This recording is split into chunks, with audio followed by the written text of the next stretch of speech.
Oh gosh. That's so crazy.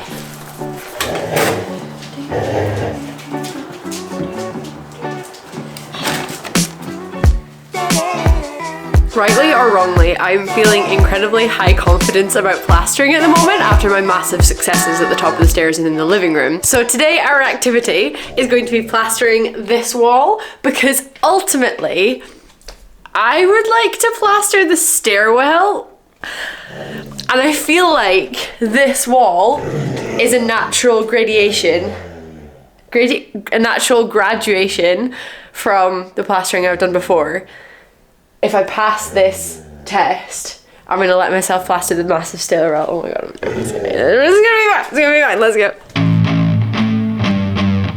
I feel that I have now done enough plastering that I do actually have some tips to offer, which I don't feel qualified, but I kind of do at the same time. I have a very weird confidence going in me right now.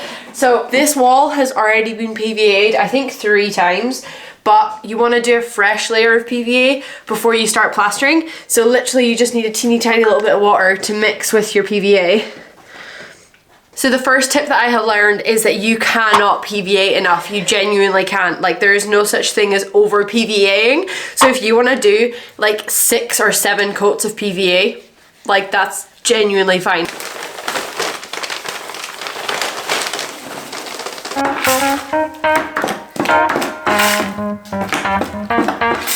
I've mixed this up a little bit too thick, but hopefully it'll be alright. We're just gonna go with it. It's not a huge amount, so I'll probably need to mix up another batch to do the bottom of the wall, but we're gonna go with this to start. We'll see. I don't think he's saying anything particularly interesting, so I'm just gonna scooch in here and I'm gonna tell you about the sponsor of today's video. For the past 1.5 years, I have pretty much exclusively only been wearing Ana Luisa jewelry. I barely reach for any of my other jewelry now, which is kind of sad, but great for Ana Luisa. Something I feel really passionate about is the timelessness of fashion pieces. So things like jewelry, you want to be able to buy something and then have it for the rest of your life and love it for the rest of your life. I think that's where me and Ana Luisa really agree, because they make pieces that are designed to last a lifetime, and I truly do believe that everything on their website will stand the test of time and still be stunning in 10 years time, 20 years time. When I'm a granny. I'm trying to be really organized this year with Christmas presents, so I've actually picked up a couple of Ana Luisa pieces for some special ladies this Christmas. Okay, if you're expecting a present from me and you're a girl, skip ahead just in case I'm away to like fully expose my Christmas present to you. How cute is the packaging that it comes in? I absolutely love it. This one is called the Elise pendant, and I have got this for my stepmom. I'm so excited. I think she's gonna really love it. And these are called the Frida pearl hoops. I've got these for my soon-to-be sister-in-law. Not that I'm actually like engaged to get married to Lewis, but it's easier to say that than my partner's brother's girlfriend, fiance. Ana Luisa currently have a sale for up to 35% off, so I really recommend going and checking out their website if you have a couple of people that you still haven't bought for, or like you just want to get yourself something nice for Christmas. I fully support your decision to go and get some Ana Luisa jewelry. It is honestly stunning. I absolutely love it. Click the link in the video description to go shopping and have fun. Okay, the next thing that I've learned with plastering is that you really don't want to fuck about too much. You just kind of want to be in a rush the whole time you're doing it. Just get it on the wall, get it like to a goodish level of smooth. You don't need to get it perfectly smooth, especially the first coat, the first like pass. You just want to get plaster on the wall and move on.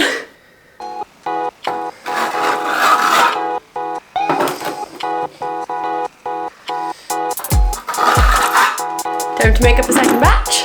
You probably should just make all up in one, but hey. Okay, I've got my second batch. I'm much happier with the consistency of this one. It's not quite as thick as the first attempt. Here's like an absolute top tip that I found, is that water and plaster are like best friends. Water literally acts as like an eraser. So here, where I've left it a little bit longer because I've had to make up more mix, I'm just gonna wet it, like literally just like paint on some water, and then that's gonna stop. Ooh, there's a big lump there. That's gonna stop the plaster from curing too much. So when I hit this edge with my new plaster, it's not going to make it go all chunky and bumpy because it's not going to cure because it's nice and wet still. So there's a little tip from me to you. Do you see how good this works, by the way? Just this brush, like it's absolutely insane how well plaster and water just are BFFs. I'm sure professionals wouldn't be caught dead doing this, but like as a DIYer, when you're literally just trying to survive and trying to put plaster on a wall, it's honestly such a good tip. I have now finished the first coat, so I'm gonna go in with my wet paintbrush and just tidy up all the edges and like knock down any high points, because you don't need to be super fussy about like ridges and stuff on this coat because we're going to cover over it with another coat anyway. So this is like a perfect opportunity to use your little like paintbrush rubber. I realized I call it like an eraser. That's very American of me. Oh no, my camera tripod just touched the wall. I'm sure it'll be fine. Oh my god, I'm getting plaster on absolutely everything. Amazing. Look at this section and then look at what I can do with a paintbrush. I feel like it's important to note that like plastering is art, so like this is a very gentle touch. So try and think about the fact that you are a painter right now when you are doing this. You're not a construction person. You are no longer Mr. Bob. You are Klimt. You're Gustav Klimt. You're Picasso. No, he was a bit too wild. You're a bit more controlled than Picasso. Okay, so I just washed off all my tools and refreshed all my water, and I'm now at a point where I'm a little bit worried that I have set myself up for failure real nice here, because I thought I had enough plaster to do this whole wall, and now I'm thinking that I should have gotten another bag of plaster, because can you even see it in the bottom there? I swear there is plaster in there. I know in my heart of hearts that that is not enough plaster to do the second coat. But if I leave and go and buy another bag of plaster, I will not be back in time to get it to it. Unless I wet the wall like crazy.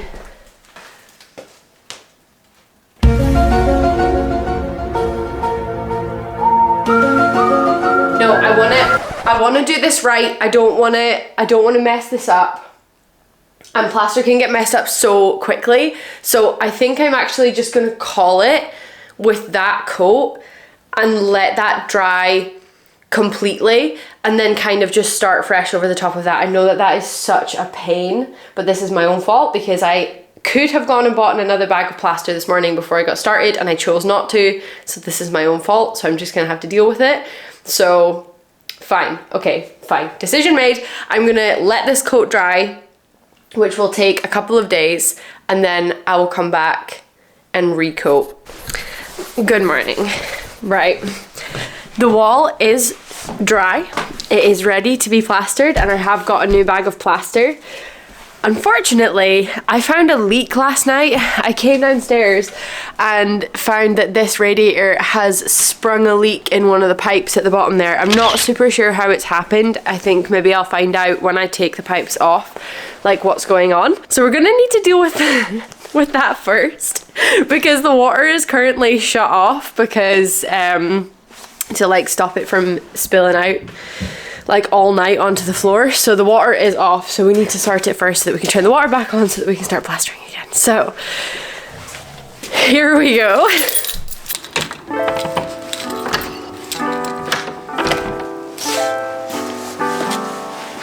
Lewis is away with the car this weekend, which means that all I have to fix this is all of the things that I already own. So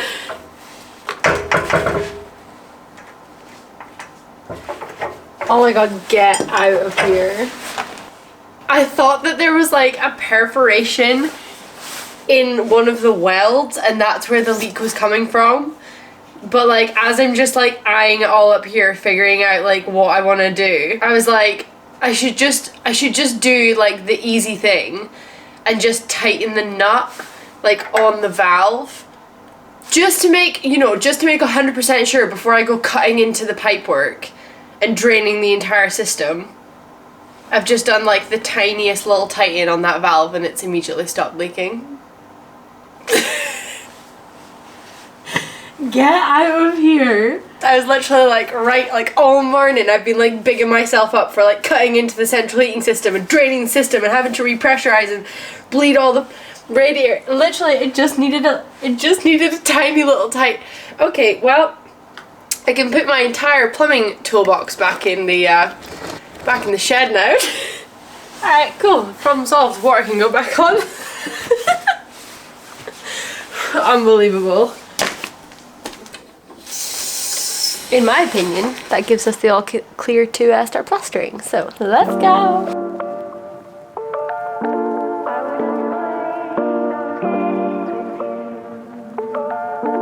Stunning, stunning, stunning, stunning.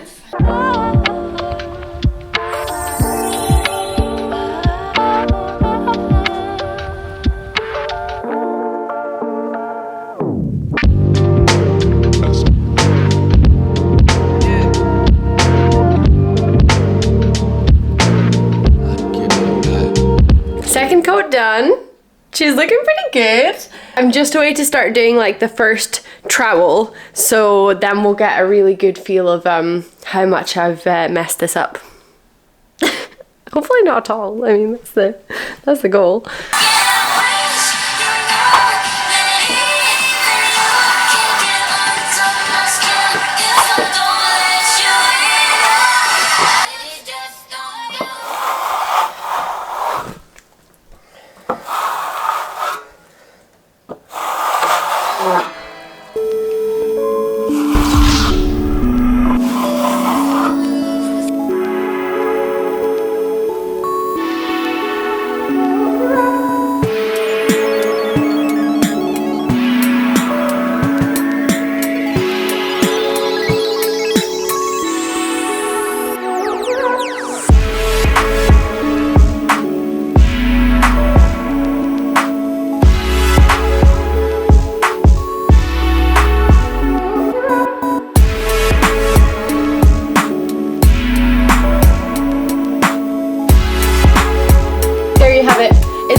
Not perfect, but I think that's, you know, the whole point. If you want it to look like a professional did it, then you have to pay a professional to do it. So like, considering that this is self-taught, I'm honestly really happy with it. It has like a couple of little holes and stuff, but like nothing that I am particularly upset about. I hope that this video has inspired you to go and do your own plastering. And if you enjoyed this video, I will see you back here next week. Love you, bye!